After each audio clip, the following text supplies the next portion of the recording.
သတင်းအချက်အလက်မျှဝေအသိပေးခြင်းနဲ့မေးမြန်းခြင်းကမြေမြုပ်မိုင်းနဲ့စစ်တမ်းလက်နက်ပစ္စည်းအန္တရာယ်ကာကွယ်ရမှာအလွန်အရေးကြီးပါတယ်။ဒါကြောင့်တန်တရားဖြစ်စေရာအရာဝတ္ထုပစ္စည်းတွေကိုတွေ့ရင်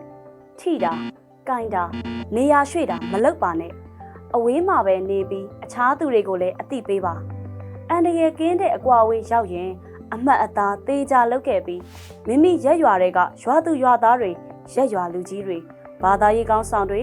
လက်နက်ကိုင်အဖွဲ့တွေလူမှုရေးအဖွဲ့အစည်းတွေစသဖြင့်လက်လန်းနေရာတွေစီအသိပေးဖို့လိုပါတယ်။အမှတ်အသားထားခဲ့ဖို့အန္တရာယ်များနေတယ်အခြေအနေမပေးဘူးဆိုရင်လေ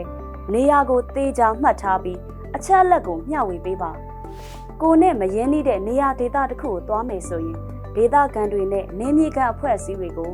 အခြေအနေအရရက်သေချာမေးမြန်းပြီးမှသွားလာတင်ပါတယ်။ဒေသရဲ့အန္တရာယ်သတိပေးအမှတ်အသားတွေဘေးကင်းလုံခြုံတဲ့နေရာတွေကိုလည်းသေချာမေးမြန်းမှတ်သားရပါမယ်။တကယ်လို့နေရက်စွန့်ခွာစစ်ဘေးရှောင်ခဲ့သူဆိုရင်လေကိုယ့်ရက်ရွာကိုပြန်ဖို့ဘေးကင်းရလားဆိုတာကိုမိမိယုံကြည်ရတဲ့အဖွဲ့အစည်းအာဏာပိုင်တွေစီသေချာမေးမြန်းပြီးမှပဲကိုယ့်အိမ်ကိုပြန်ပါရှင်။